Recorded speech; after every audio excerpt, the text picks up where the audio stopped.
In this tutorial, we will be discussing the properties of alkanes.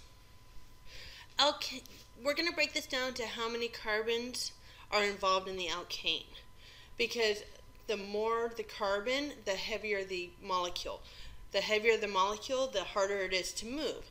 Just like if you were to compare maybe a golf ball to a bowling ball. So as a golf ball, let's look at the smallest ones. Alkanes with 1 to 4 carbons are gases at room temperature. These are really light compounds. They move very freely. It doesn't take a whole lot of energy to get them going, just like the golf ball. But once you start increasing the number of carbons, the molecule gets heavier and it gets a little bit harder to move. So from 5 to 8 carbons, they're volatile liquids, which means that they're liquids, but they'll turn into gas fairly easily. So they're liquids at room temperature that will turn into gas easily. And those are like pentane, hexane, heptane. Octane's what we put into our car. Just to give you a reference, so you'll always see fumes coming out as you're putting gas into your car. It's not a whole lot, but it's enough that you notice it. 9 to 17 carbons. Once again, we're getting heavier and heavier and heavier. It has a higher boiling point, and they're more like the oils that you deal with. 18 or more. Now we're starting to get waxy. Now these molecules are really heavy. They're hard to move. They don't want to float away. They interact more.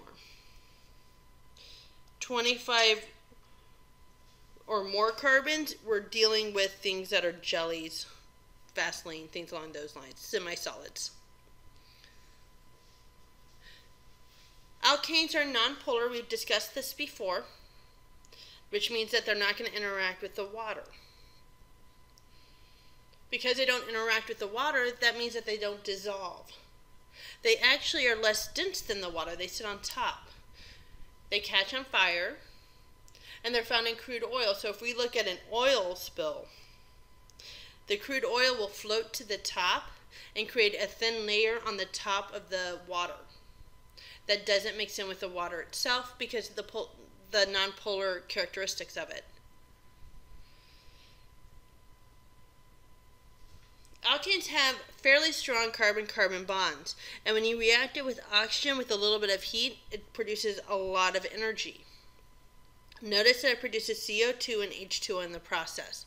Combustion of alkanes, which is what this is, produces CO2 and H2O for a clean combustion. Now, that doesn't mean that it happens this way 100% of the time. It just says typically this is what happens. So we can use this information for instance, going camping. We have a portable burner. We have butane. But means 4. So there's our C4H10. It's reacting with oxygen to produce CO2 and H2O and lots of energy to cook our yummy food. So let's do one of these on our own. In my experience with students, they tend to get confused and freak out a little bit when they don't see an actual equation to balance, when they have to write the equation themselves. But you have the information that you need to do this.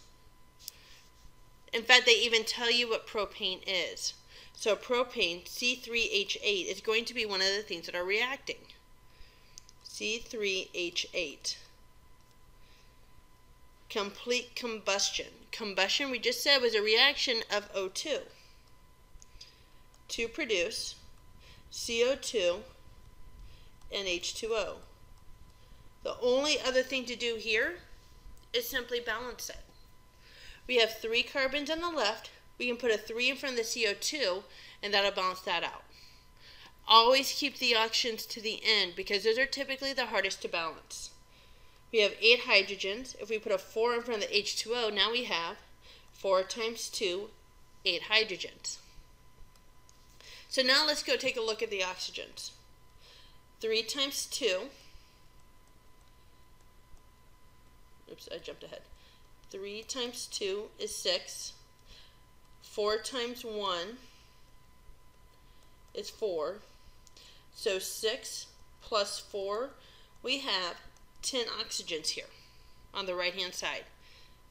5 times 2 is equal to 10.